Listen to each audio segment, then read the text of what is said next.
State எலெக்ஷன்ங்கிறது தனி, national எலெக்ஷன்ங்கிறது தனி. நமக்கு எப்படி ஸ்டேட் கவர்மெண்ட்டுக்குன்னு சில பவர்ஸ் இருக்கு, சென்ட்ரல் கவர்மெண்ட்டுக்குன்னு சில பவர்ஸ் இருக்கு.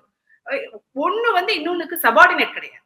ஸ்டேட் வந்து சென்ட்ரல் கவர்மெண்ட்டுக்கு சபார்டினேட் கிடையாது. அதே மாதிரி இந்த நம்ம டெமோக்ரஸியோட தூண்கள், அதாவது ஜனநாயகத்தோட தூண்கள்னு அப்படின்னு சொல்லுவோம். Court is not subordinate to central government. State government is not subordinate. அதே மாதிரி election commission is not subordinate. யாருக்குமே வந்து சபார்டினேட் கிடையாது. இவங்க எல்லாருக்கும் அட்டானமி, அவங்களுக்கு வந்து பவர்ஸ் வந்து கான்ஸ்டிடியூஷன், அரசியல் சாசனம் கொடுத்திருக்கு.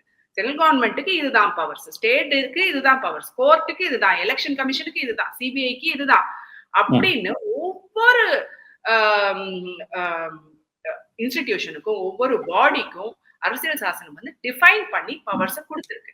இவங்க என்ன பண்றாங்க, இவங்க ஒரே ஒரு தலைவர் நோக்கி வந்து சர்வாதிகாரத்தை நோக்கி இந்த நாட்டையே கொண்டு போறாங்க. அதனாலதான் ஸ்டேட் கவர்மெண்ட்ட முதல்ல இவங்க கண்ட்ரோல்ல கொண்டு வந்துடணும் அப்படின்னு பாக்குறாங்க. அது சபார்டினேட் ஆக்கணும், நம்ம சொல்றதான் ஸ்டேட் கவர்மெண்ட் கேட்கணும் அப்படிங்கிறதுக்கான ஃபர்ஸ்ட் முயற்சி தான் இந்த ஒன் நேஷன் ஒன் எலெக்ஷன்